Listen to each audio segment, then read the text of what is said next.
Candidatos, propuestas y transparencia para un mejor Congreso. Para construir el Perú que queremos. Elige bien. Elecciones Congresales 2020.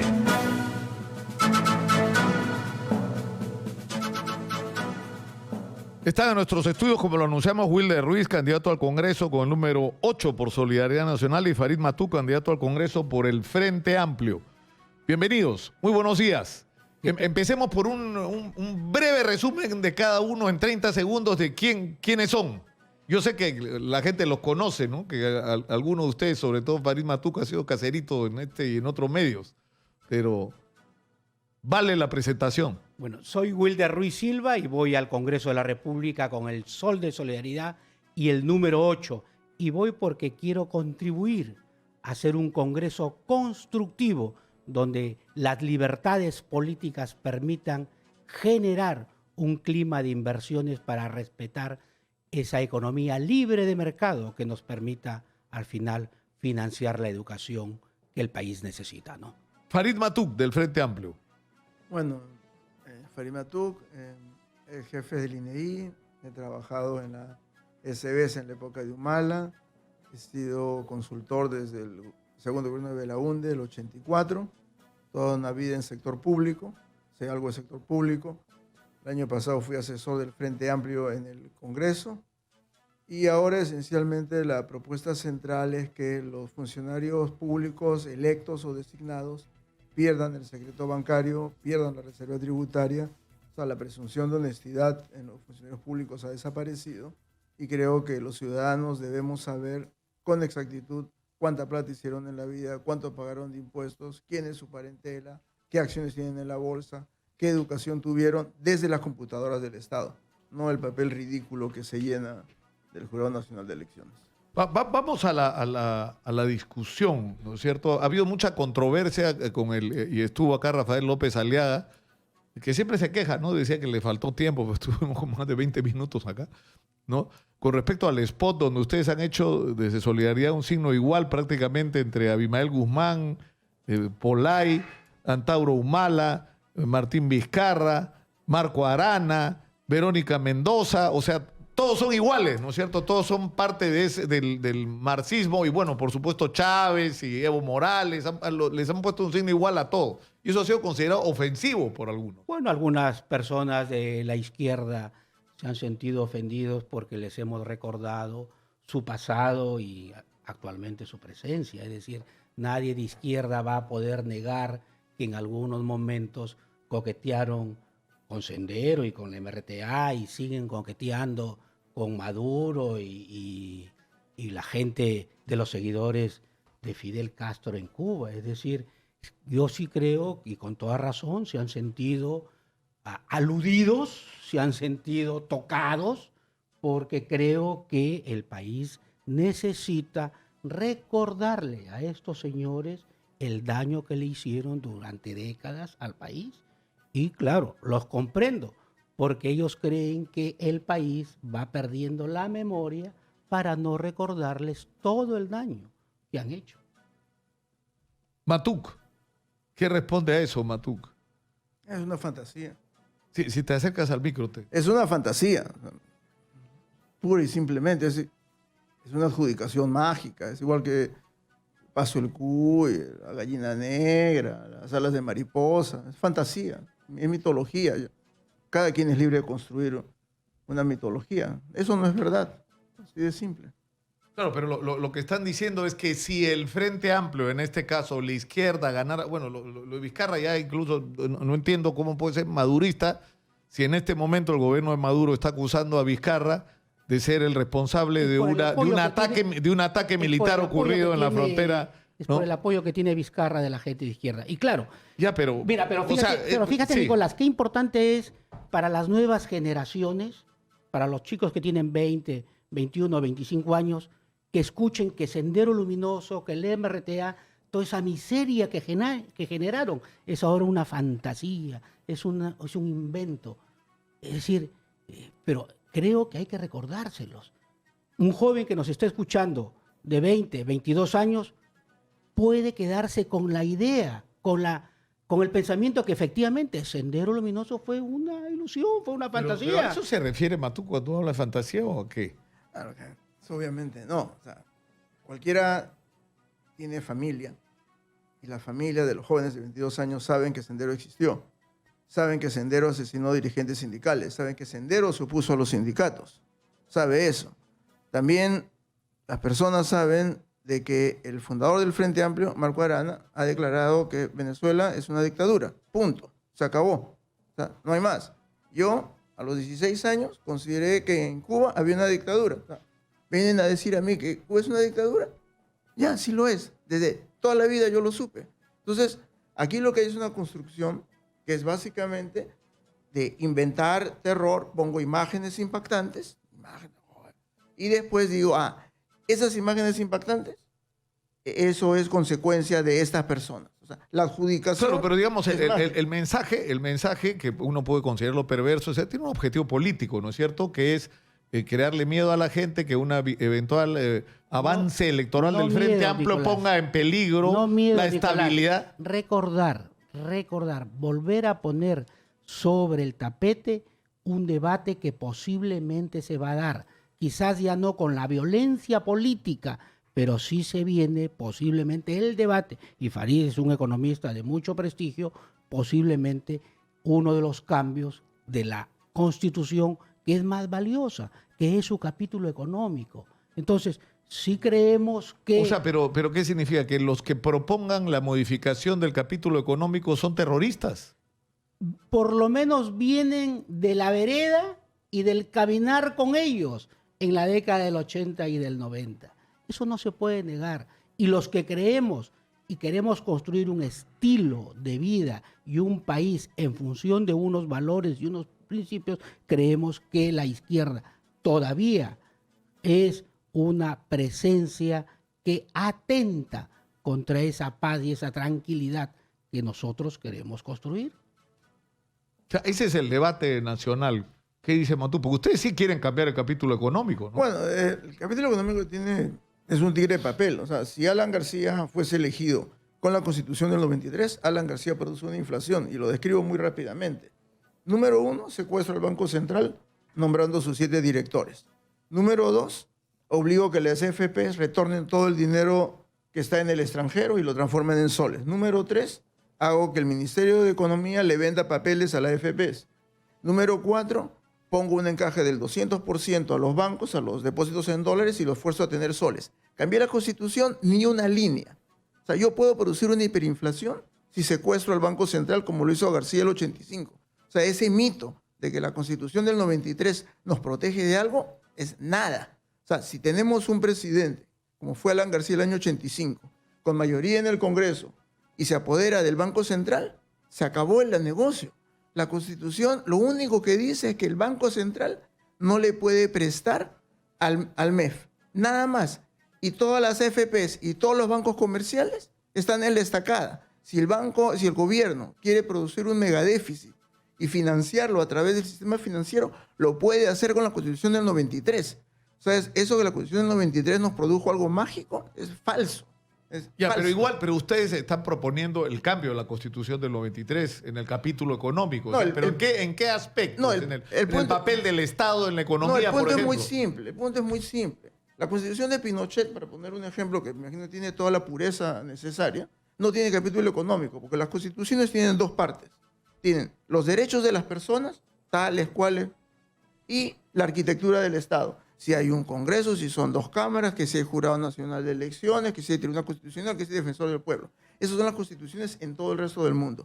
Capítulo económico es una herencia soviética. Se metió en la Constitución del 79 porque el gobierno militar venía de una tradición soviética. Y la ignorancia de los congresistas del 93 cambiaron lo que era blanco a negro y lo que era negro a blanco y dejaron otro capítulo económico. Las constituciones decentes alrededor del mundo no tienen capítulo económico. Punto. Claro, porque plantea fíjate, una disyuntiva, pues, imagínate, que Real Wheeler. Sí. Imagínate, Nicolás, si un gobierno de izquierda con la actual Constitución quisiera iniciar la aventura de las empresas públicas, por decirte, si un gobierno quisiera iniciar la aventura de tener una serie de empresas y una actividad económica muy fuerte, tiene que pasar primero por el Congreso, esa Claro, aprobación. pero Willer, Esa- en Chile la empresa más grande probablemente del país se llama Codelco y es una empresa pública. Es una empresa del la han Estado mant- La han chileno. mantenido eficientes y en el Perú las pocas O empresas. sea, nosotros también, no podríamos hacer lo mismo. me parece que sería volver a esos botines empresariales y de trabajo que siempre mantuvo la izquierda. Entonces, si alguien quiere tener una aventura de empresa estatal, pasa por el Congreso. ¿Te acuerdas cuando Ollanta Humala en su campaña decía que quería crear una empresa aérea del Estado? La paró. ¿Por qué? Porque sabía que en el Congreso no se la iban a pasar. Entonces, creo O que sea, hay... pero no debería haber una empresa peruana de aviación. Bueno, a lo mejor en O, sociedad... por ejemplo, es mejor que la concesión de los peajes la administre dos empresas Mira, internacionales que se Nicolás, están forrando a lo mientras- bien que la administraba Mientras EMAPE. el Estado tenga la necesidad de cubrir el agua, el desagüe, las pistas, las veredas, la inversión social que necesita el país, sus escaleras, sus losas deportivas, cuando eso se agote, quizás podemos pensar en la aventura empresarial del Estado que tenga una línea aérea. Pero mientras tengan necesidades el Estado que invertir, ni siquiera podemos hacer toda la reconstrucción producto del fenómeno del Niño y vamos a estar administrando una línea aérea. Ni siquiera podemos hacer que no nos asalten a la hora que salimos de nuestra casa y no nos tiren un balazo para robarnos un celular y va a estar el Estado administrando una línea aérea. Por favor, ni siquiera puede recoger bien la basura. Por favor, Nicolás. ¿Qué dice Matuk? No, que ya hay empresas, o sea, si nosotros queremos destruir la economía, la Constitución no lo impide. Yo quiero destruir la economía y soy Alan García en el año 85, hago que mi vivienda tenga tasa de interés cero. Mi vivienda ya existe, no paso por el Congreso. La fondeo con bonos colocados a las FPs y lo financio. Si yo quiero tener tasa de interés cero en el agro, tengo el agrobanco, lo fondeo con bonos a las FPs y genero una hiperinflación. O sea, aquí el punto es, la Constitución, el capítulo económico es garantía de nada, es un engaño. O sea, ¿pero qué hay que hacer? ¿Eliminarla? No, esa es ¿Cambiarla? no, primero hay que entender qué es el capítulo económico. Es un mamarracho lo que es el capítulo económico. Esa es parte 1. Parte 2. Las constituciones de los países en el mundo tienen capítulo económico como una herencia soviética. Uno examina la constitución de Cuba, de Vietnam, de la Unión Soviética al día de hoy y tienen capítulo económico. Aquí los militares lo pusieron en el 79. En la del 33 no tenía. Entonces, el 93... Claro, porque eso, el otro día el expresidente chileno Ricardo Lagos decía que había un problema, es decir, ¿cómo logras tener una constitución donde entren todos? Porque si tu constitución es neoliberal, entonces estás excluyendo a aquellos que no son... O sea, ¿hay en el Perú 30 millones de neoliberales? No, no hay. Pero fíjate. Bueno, entonces, ¿por qué vas a tener una constitución que en el capítulo económico es neoliberal? Deberías dejar la opción de que... O sea, porque si no tendrías que cambiar de constitución cada vez que entra un gobierno Eso diferente. no se puede, no, eso no se puede. Pero fíjate, el capítulo económico, entre otras cosas, y aquí Farid tiene que tener las cifras más al detalle, ¿qué cosa permitió bajar la pobreza de 60 a 20 o 18% de ahora? ¿Qué permitió que antes que había 24 o 25% de extrema pobreza, ahora estemos a niveles de 7 o 6% nacional? ¿Qué cosa permitió que tengamos ahora una clase media encima del 60%? ¿Qué cosa fue eso? Eso fue el capítulo económico. Lo permitió ¿vale? el La directo. inversión. Es decir, la No. gente en el mundo creyó que el Perú era un No. mercado atractivo. No. Y esa inversión generó unos puestos de trabajo, unos ingresos que bajó la pobreza. Lo que permitió el crecimiento del Perú, y es la diferencia, es que el directorio del Banco Central a finales del 2001 acordó tener una inflación entre 2 y 3. Los posteriores directores del Banco Central, de Alan García, de Humala, de PPK, de Vizcarra, han anclado la inflación en 2 y 3. Y porque la inflación está anclada y es un acuerdo del directorio del Banco Central, es que nuestra economía ha crecido. Entonces, lo que tenemos es que fue este acuerdo y el directorio del Banco Central es idéntico en la Constitución del 79 que en la Constitución del 93. Es idéntico. Doctor Farid, No hay una perdona que línea te de interrumpa. diferencia. ¿Tú crees que hubiéramos crecido con Hierro Perú, Minero Perú, Centromin Perú, Aero Perú, con todos los Perús que solo generaban un enorme déficit fiscal. En el año 2001 no existía ninguna de esas empresas públicas. Entonces, el crecimiento económico es porque el Banco Central, en un acuerdo de directorio a fines del 2001, tuvo la novedad en Latinoamérica de anclar la inflación. La inflación en Perú está en 2 y 3, el dólar está atrancado alrededor de 3 soles, centavos más, centavos menos. Esa es una decisión del Banco Central. Ahora, y el directorio, hay otra porque discusión le da ahí, una Willer, sobre autonomía al Banco Central. Willer, pero Le da cuando una- tú describes el Perú que estamos viviendo, te recomendaría salir y agarrar Es otro. una mototaxi y dime dónde está esa clase media pujante. O sea, el 75%, 75% de la economía es por lo menos informal. estadísticamente. Pero Wilder, Eso es otra cosa, que sea informal no o sea, necesita- es una clase media que vive como pobre. Es decir, tiene transporte de porquería, educación de porquería, salud de porquería, seguridad de porquería, infraestructura de porquería y tiene que trabajar 12, 14 horas diarias para sobrevivir. Si es una clase media Entonces, que no consume ¿debemos como clase celebrar media. eso? Eso. No, por supuesto que no. Lo que estoy haciendo, la indicación es que en el 90 y parte del 2000 era una ciudad, un país que no tenía ni siquiera sus necesidades básicas en camino. La gente no tenía agua, no tenía desagüe y no tenía ni siquiera desayuno y almuerzo. Por eso se multiplicaron los comedores populares. Eso ahora hay una clase media donde se satisface por lo menos su desayuno, almuerzo, comida con sus ingresos. Eso hay que multiplicarlo. Pero Y eso no es tiene- ser de la clase media, puede pero sobrevivir. es pero- o sea, hay gente que, Nicolás, que es se una enferma clase el media- viernes y no puede trabajar y el lunes no tiene que comer. Po- Wilder, eso es lo que está pasando en el Pero Perú eso hoy. era una clase pobre en la década del 90, Nicolás. Ahora hay una No, clase... pero ¿sabes lo que me preocupa? Que tu discurso me parece recontra subversivo. Porque decir que en el Perú nada tiene que cambiar nos va a llevar como por un tubo a todo Chile, lo- ¿ah? todo lo a una explosión contrario, social. Todo lo contrario. Creo que sí es subversivo para poder seguir construyendo un país donde la educación y la cultura pueda generarnos esa paz. Creo que mi discurso sí es subversivo porque no podemos quedarnos como estamos. Es decir, este señor Vizcarra tiene ¿cuántos? 60.000, creo, millones de dólares en reservas internacionales y no puede ni siquiera arreglar los ríos y las veredas y las pistas.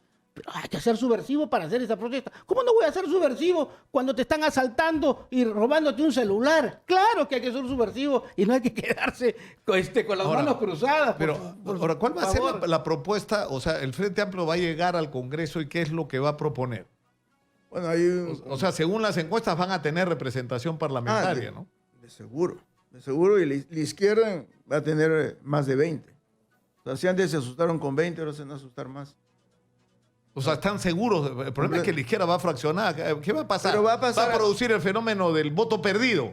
La O clásica. sea, si vas a votar por la izquierda que tiene 4 alternativas, vota por la que va arriba, que es el Frente Amplio. Entonces, Ya lo dijo, o sea, lo que dice tú es bien simple. Dice que hay marcas conocidas en la derecha, en el centro y la izquierda, y que al final se van a aglutinar en torno a esas marcas claro, conocidas. es decir, si tú eres fujimorista, mejor votas por el original, que es Fuerza Popular. en vez ¿no? del Bamba. Entonces, si eres, te vas por el Sin firme y ofender, como dice. no te vas por el Bamba. Pero es que, No, es, no, que, no. es que ustedes hablan como fujimoristas y tienen o sea, la cabeza de lista es recontra fujimorista. No, Rosa mira, Bartra, no, Rosita y Jenny están ahí por sus cualidades personales, es decir, no son corruptas como se han estado mal informando, están ahí porque hicieron una defensa del fuero parlamentario y evitaron que Vizcarra convirtiera en una mesa de parte donde el presidente llevaba sus cartitas ahí al Congreso y que alguien se las recibiera. No, señor, el Congreso como institución hay que defenderla. Y Jenny y Rosa han hecho esa defensa institucional y por eso están con Sí, nosotros. vamos a terminar. Yo les pediría a cada uno de ustedes 30 segundos de resumen de cuál sería su más importante propuesta para el Congreso de ser electos el 26 de enero. ¿Quién empieza? Bueno, voten el 26 de enero, la flor roja del Frente Amplio, que es el número 36, y la propuesta central es que los funcionarios públicos pierdan el secreto bancario y pierdan la reserva tributaria y todos los ciudadanos podamos entrar a Internet y saber cuánto ganaron en la vida y cuánto pagaron de impuestos. Wilder Ruiz. Bueno, muy bien. Soy Wilder Ruiz Silva, voy al Congreso con el sol de solidaridad y el número 8. Quiero hacer que la policía recupere ese policía en el barrio. Y para eso hay que sacar a los policías que están haciendo una serie de funciones y para hay que dar la ley. Esa ley va a modificar la actual composición de la policía. Seguridad. Sal de tu casa y regresa tranquilo y sano. Muchas gracias por estar con nosotros. Nos vamos.